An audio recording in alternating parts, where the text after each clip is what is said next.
Have you seen Caitlin Clark's recent events? When she played in her first WNBA playoff game, Dijonai Carrington struck her in the eye. But this hit wasn't just any hit, rather, it was an assault that made people take notice. What's the big deal? You're probably asking yourself now. Let me tell you, this incident is really causing a stir within the WNBA. Where is the statement stating that WNBA player Michael Jordan was assaulted? A black eye from being poked in the eye by Dijonai Carrington's fingernails during the second part of the game. This is when the exciting part starts. This occurred only 2 minutes into the game, so it wasn't a random accident. And what do you know? There was no foul called. Is that really true?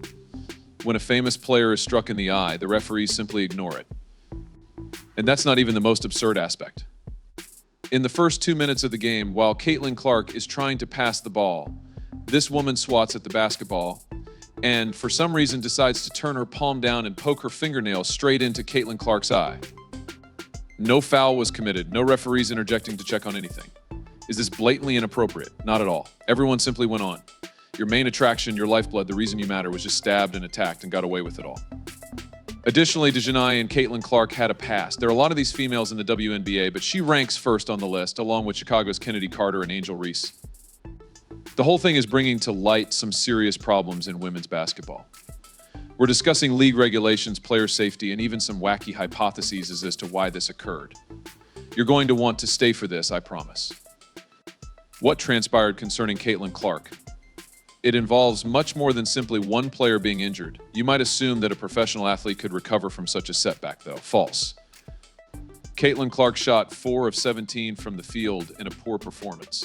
The Connecticut Sun stomped on the Indiana Fever. I understand she played poorly, I understand. Connecticut Sun had a nice appearance. They appeared to be seasoned. The Fever were unprepared for the ferocity and physicality of what they brought. But this Dijonai Carrington, in the first 2 minutes of this game, darn it. Clark's post-incident performance paints a quite different picture. We are discussing a decline in stats that will leave you to question whether the player was ever on the floor. I believe that Caitlin Clark's performance in her maiden playoff game fell short of what many had hoped to see.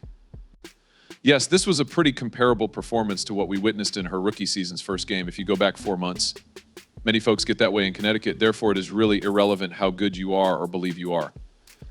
You are playing against the best defense in the league when you play Connecticut. You are up against a team that limits opponents' scoring and rebounding attempts to the lowest possible levels. They are skilled at actually penetrating and upending things. Let's analyze Caitlin Clark's game's subsequent decline following that eye contact.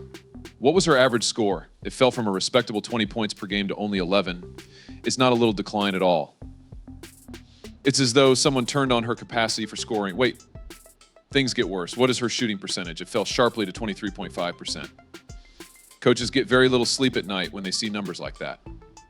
However, this went beyond Clark's standalone performance. It affected the Indiana Fever team as a whole. Imagine putting days into developing a game plan, only to have it all fall apart in a couple of hours. That's precisely what took place. Some body contact occurs. These guys occasionally appear on screens and in motions where they are just constantly getting bodied. I believe that to be occurring early. I believe that AB Beeble is not receiving several calls that she probably ought to have received.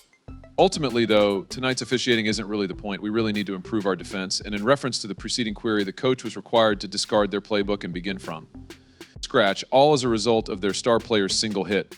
One may question how all of this affected Clark personally. She didn't hold back, though. She said, "I felt like I got good shots," in her own words. They simply refused to fall. It's obviously a difficult time for it to occur. Her voice sounds frustrated, don't you think? It goes beyond just physical discomfort. It's also a mental game. Yes, indeed, I felt as though my shot had just been made. As a shooter, this is why it aggravates you so much when something feels great but doesn't work out for you. That's the awful thing about it. But as I've already stated, I'm proud of our group. We fought, we struggled, we were there, even though it wasn't very nice.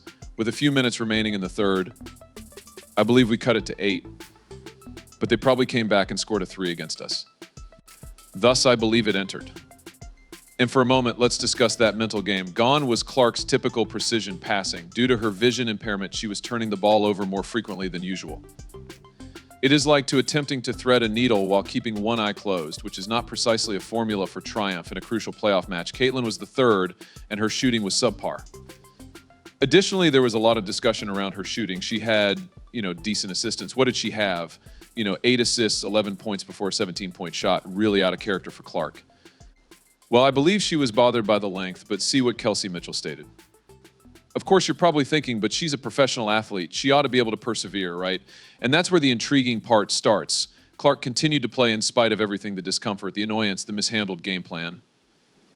You cannot teach mental toughness like that. Despite her body's resistance, she was giving it her best out there. In the third, I lost by 3. As though we were actually there, and I thought we had simply played a terrible game. As in, the game's flow was awful. I'm not sure if that was the referee's fault, but it was probably a combination of US occasionally having trouble getting stops and the clock malfunctioning one after the other. However, in general, I wasn't bothered by it. I did some of this, obviously. It didn't feel very good when it happened. Right side of the front row. Caitlin and Christy. This is the issue. This was no ordinary game. It was postseason. Already pressure was high. Clark has enough to deal with without this injury, like running a marathon with a pebble in your shoe. Each step is difficult. Jason Whitlock has a heated perspective that may melt your screen just when you thought this was about protecting the major players. Does the WNBA have a secret conflict? Whitlock's candid insights are being noticed in sports. Can poke her artificial fingernails at the main woman's eye. The sole reason for their private flight. The sole cause of their increased TV ratings and attendance. Nothing will stop you from treating Caitlin Clark as you choose. An NFL game was canceled owing to Damar Hamlin's injury. Then what is Whitlock saying that everyone is talking about?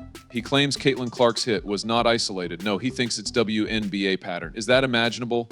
A league where elite players are always at risk?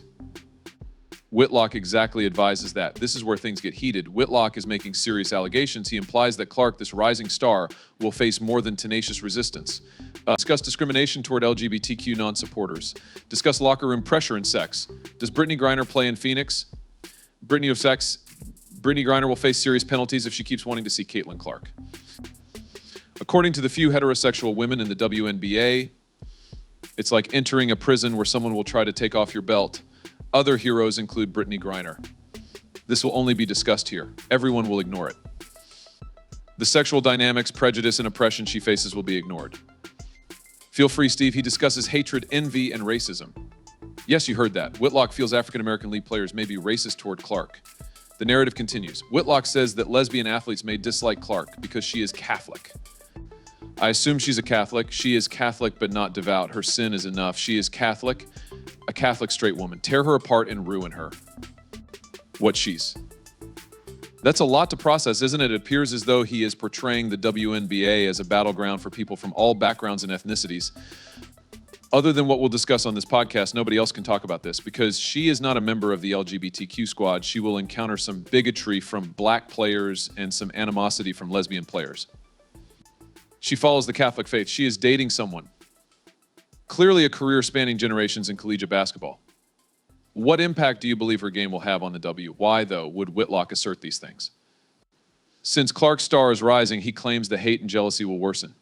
He seemed to be predicting a major storm that will hit Clark. In athletics, this is standard. When people are jealous and unhappy over your fame, finished, they tried to beat Wayne Gretzky in hockey. Being white, I play against white men. They realized that physically torturing him would interrupt the Edmonton Oilers' rhythm. Thus, they hired Dave Zemenko to intervene in Gretzky's fights and assure that anyone who roughed him up would pay.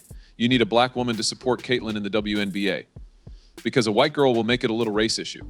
Soon, ESPN's racial baiters will make it something else. That this is sports custom. Tell the truth. Similar things have happened in other sports. Do you remember celebrities enforcers on the field or court? What she needs most to fight for are her teammates, especially Nailisa Smith. Remember Carmela Codosa? Probably Flaw J. Johnson in the NCAA tournament. Someone touched Flaw J in Chicago Bulls center Carmela Codosa, who is 6'7". I ran over and said, "Not in my house," after pushing her down. Codosa acting. Indiana requires that. Aaliyah Balson doesn't. I know her side, but that's not her. Whitlock thinks Clark needs that. He claims she needs allies to support and lead her in tough times. If Whitlock is right, the court may take serious action. Everyone is discussing this question. Is the WNBA environment encouraging star hatred? Apparently, Whitlock agrees. He worries that if nothing changes, Clark's tragedy may happen again. It doesn't matter what happened. I dislike white-black racism. I dislike black-white bigotry. Prejudice exists between black and white, standing up, being manly and Christian, and calling it out when seen as necessary. Get rid of fear and race fixation. But hold on, we must ask, is Whitlock onto something here, or is this just stirring up unnecessary drama before joining his cause? Are the WNBA's racial, sexual, and cultural divides this deep? Can Whitlock see surreal patterns? We must protect them. Today's hockey is unfightable. We must protect them. Hockey is no longer for thugs. No Charles Oakleys in basketball. The NBA has no fights. Physical play is banned in the NBA. Michael Jordan's treatment cannot be replicated. In the WNBA, another girl can stab her prosthetic fingernails at the lead player's eye. That's the only reason for their private planes and bigger TV ratings. Reserve Whitlock. The WNBA is expecting a greater storm. Game intensity vs. player safety. Every tightrope walker is nervous. What if the league's patch permanently changes the game? The WNBA must make a crucial decision. How do you stay ahead without hurting your stars? Like trying to eat your cake and have it too, but with damaged frosting and elbows instead of cake.